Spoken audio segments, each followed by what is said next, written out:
윤석열 전 대통령에게 사형이 구형됐습니다. 이건 단순히 형량이 센 게 아닙니다. 특검이 선택할 수 있는 가장 끝을 선택했다는 뜻입니다. 법정 최고형 사형, 이건 메시지입니다. 분명한 메시지입니다. 특검은 이렇게 말했습니다. 헌정 질서 파괴, 공동체 존립을 위협한 최상급 범죄다. 신군부보다 엄정히 단죄해야 한다. 이 표현 가볍게 쓴 게 아닙니다.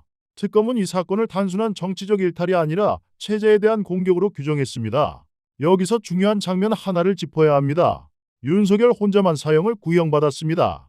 같이 기소된 전직 국방부 장관, 정보사령관, 경찰청장, 서울경찰청장, 이 사람들 형량 보십시오. 무기징역에서 징역 15년, 20년, 30년. 그런데 윤석열만 사형입니다. 이건 감정이 아니라 구조입니다. 특검은 이 사건을 개인들의 일탈이 아니라 위에서 시작된 내란으로 본 겁니다. 즉, 우두머리가 따로 있다는 판단입니다. 형량 차이가 아니라 책임의 무게가 다르다는 선언입니다. 적용된 죄명은 내란의 우두머리입니다. 형법상 내란죄의 법정형은 사형, 무기징역 또는 5년 이상의 징역입니다. 여기서 사형은 예외가 아닙니다. 법이 예정해 둔 선택지입니다. 다시 말해 특검은 법이 허용한 가장 무거운 판단을 그대로 꺼내든 겁니다. 윤석열 전 대통령은 법정에서 이렇게 말했습니다. 내란 모의에 당했다. 비상계엄은 경고성 조치였다. 이 발언이 왜 중요한지 보셔야 합니다. 윤석열은 끝까지 내란의 주체가 아니라 피해자라는 프레임을 유지하고 있습니다. 이 주장이 받아들여질 수 있을까요? 비상계엄이라는 건 헌법이 허용한 가장 극단적인 국가 권력 행사입니다. 그걸 경고성으로 썼다. 이 말 자체가 지금 이 재판의 성격을 보여줍니다. 특검은 체제 파괴를 말하고 있고 피고인은 정치적 오해를 말하고 있습니다. 이 간극이 바로 사형 구형으로 이어진 겁니다. 특검 논리를 한번 더 보겠습니다. 비상계엄 이후 군과 경찰을 동원해 국회와 선관위를 점거했고 주요 정치인 체포가 시도됐다. 이게 사실로 인정된다면 이건 실패한 쿠데타냐 아니냐의 문제가 아닙니다.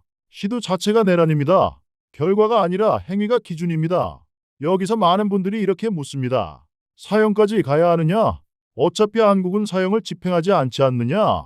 그런데 특검의 선택을 이해하려면 이 질문을 바꿔야 합니다. 사형이 집행될 것이냐가 아니라 사형을 검토 대상에서 제외할 이유가 있느냐입니다.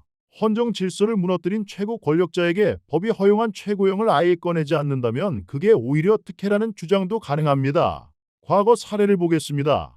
12.12, 5.18 이후 군부 핵심 인사들, 실제 집행 여부와 관계없이 사형 선고는 내려졌습니다.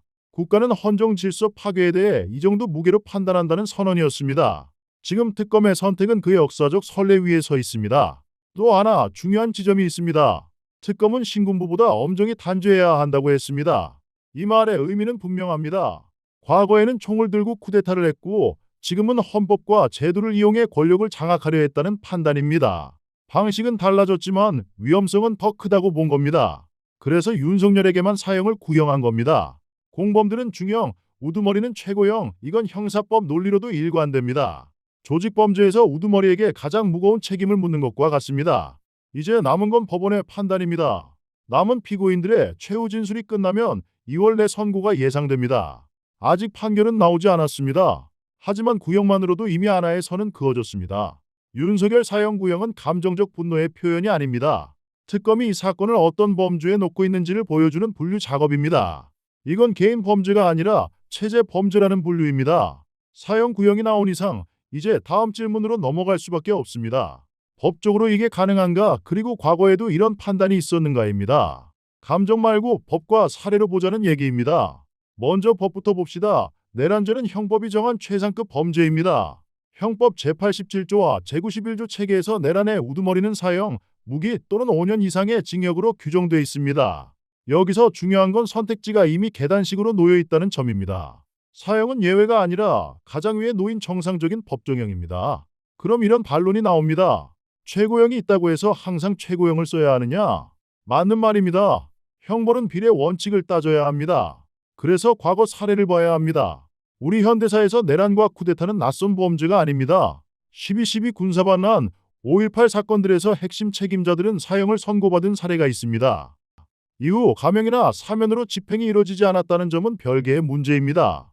중요한 건 법원이 헌정 질서 파괴의 책임을 어디까지 무겁게 받느냐입니다. 그때도 법원은 이렇게 판단했습니다.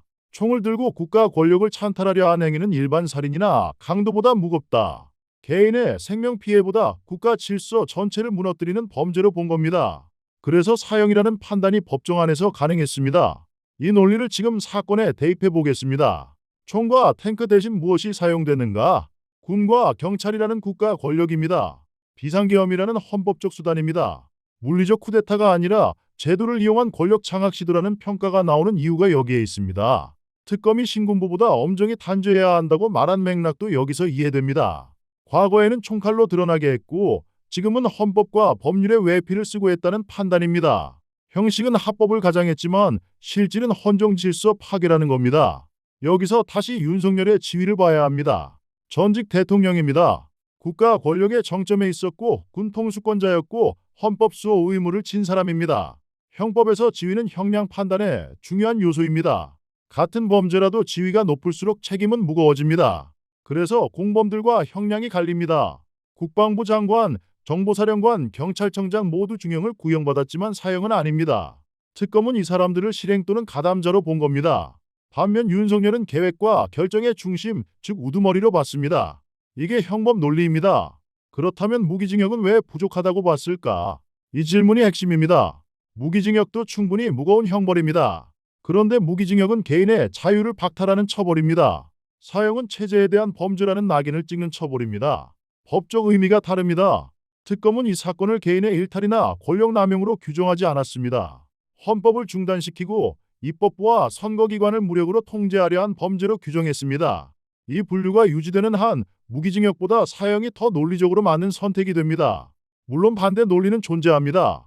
사형은 국제인권 기준에 맞지 않는다, 오판 가능성이 있다, 정치적 상징이 될 수 있다. 다 중요한 지적입니다. 하지만 이 지적들은 사형제 일반에 대한 논쟁이지 이 사건이 내란 우두머리 범주에 들어가느냐와는 다른 이야기입니다. 법정에서는 이렇게 정리됩니다.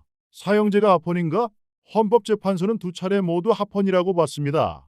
사형을 폐지했는가? 아니다. 법은 유지 중이다. 집행을 안 하고 있을 뿐이다. 그렇다면 사형을 구형하는 것이 위법인가? 그렇지 않다. 이게 현재 법체계의 상태입니다. 그래서 특검의 선택은 튀는 선택이 아니라 현행 법질서 안에서 가능한 가장 강한 선택입니다. 논쟁의 여지는 있지만 불법은 아닙니다. 오히려 법이 허용한 최대치를 그대로 쓴 겁니다. 이 지점에서 시청자들이 느끼는 불편함도 이해됩니다. 사형이라는 단어가 주는 무게 때문입니다. 하지만 법은 감정의 불편함으로 작동하지 않습니다. 법은 범죄의 성격과 결과, 지위와 책임을 기준으로 판단합니다. 윤석열 사건에서 특검이 강조한 건 결과가 아니라 위험성입니다.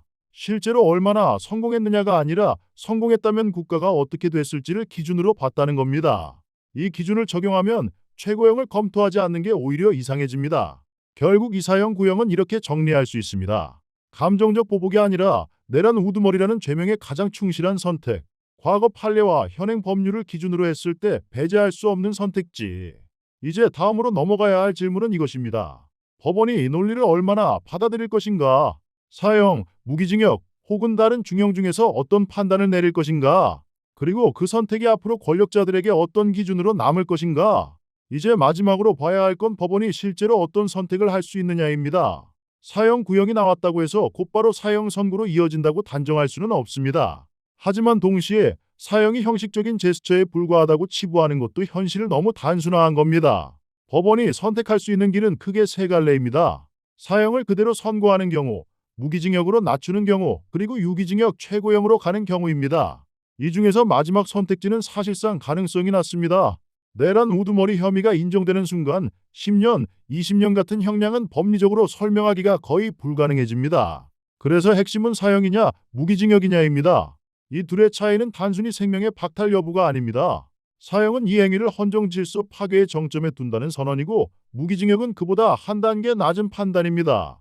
법원은 여기서 정치적 파장까지 계산하지 않을 수 없습니다. 사형이 선고된다고 해서 사형하지 않는다는 건 누구나 압니다. 하지만 그렇다고 사형 선고의 의미가 사라지지는 않습니다. 사형 선고는 이후 모든 논의를 봉쇄하는 힘을 갖습니다. 가명, 사면, 정치적 복권 논의 자체를 어렵게 만듭니다. 이게 사형 선고의 실제 효과입니다. 반대로 무기징역을 선택할 경우 법원은 이런 메시지를 주게 됩니다. 헌정 질서 파괴라는 판단은 유지하되 국가가 생명을 박탈하는 선택까지는 하지 않겠다는 판단입니다. 이 선택은 국제 인권 기준과의 충돌을 줄이는 대신 국내 정치에서는 온갖 해석을 낳게 됩니다. 여기서 윤석열 지지층의 반응도 고려 대상이 됩니다. 사형 선고가 나올 경우 순교 프레임이 만들어질 수 있다는 우려가 나옵니다. 정치적으로 활용될 수 있다는 겁니다. 하지만 법원이 이걸 기준으로 판단을 바꿀 수 있느냐? 이건 또 다른 문제입니다. 법원의 역할은 정치적 파장을 관리하는 게 아니라 법에 따른 판단을 내리는 것입니다. 그리고 법의 관점에서 보면 내란 우두머리 혐의가 인정될 경우 최고형을 검토하지 않는 게 오히려 더 말이 안 됩니다. 이 사건의 특수성은 여기에 있습니다. 피고인이 전직 대통령이라는 점, 군 통수권자였다는 점, 헌법 수호 의무를 가장 강하게 진 인물이었다는 점. 이 요소들은 감형 사유가 아니라 가중 사유로 작용합니다. 법적으로도 그렇습니다. 또 하나 중요한 변수는 판결문입니다. 실제 형량만큼 중요한 게 판결 이유입니다. 설령 무기징역이 선고되더라도 판결문의 헌정 질서 파괴의 정점이라는 표현이 명확히 적시된다면 정치적 법적 의미는 사형 구형과 크게 다르지 않을 수 있습니다. 반대로 사형을 선고하면서도 집행 가능성, 인권 문제, 국제 기준을 길게 언급한다면 이 또한 사형의 무게를 일부 희석시키는 효과를 낳을 수 있습니다. 결국 법원은 형량과 문구 두 가지를 동시에 설계하게 됩니다. 이 재판이 갖는 진짜 의미는 윤석열 개인의 운명에만 있지 않습니다. 이 판결은 앞으로 어떤 권력자가 어디까지 가면 국가가 어떻게 응답하는지를 보여주는 기준선이 됩니다. 그래서 이 재판은 조용히 끝날 수가 없습니다. 만약 사형이든 무기징역이든 헌정 질서 파괴라는 판단이 명확히 남는다면 그 자체로 이미 한국 정치사에서는 전례가 됩니다. 최고 권력자도 예외가 아니라는 메시지, 기록으로 남게 됩니다. 윤석열 사형 구형은 복수의 언어가 아닙니다. 분노의 언어도 아닙니다. 이 사회가 헌법을 어떻게 대할 것인가에 대한 질문입니다.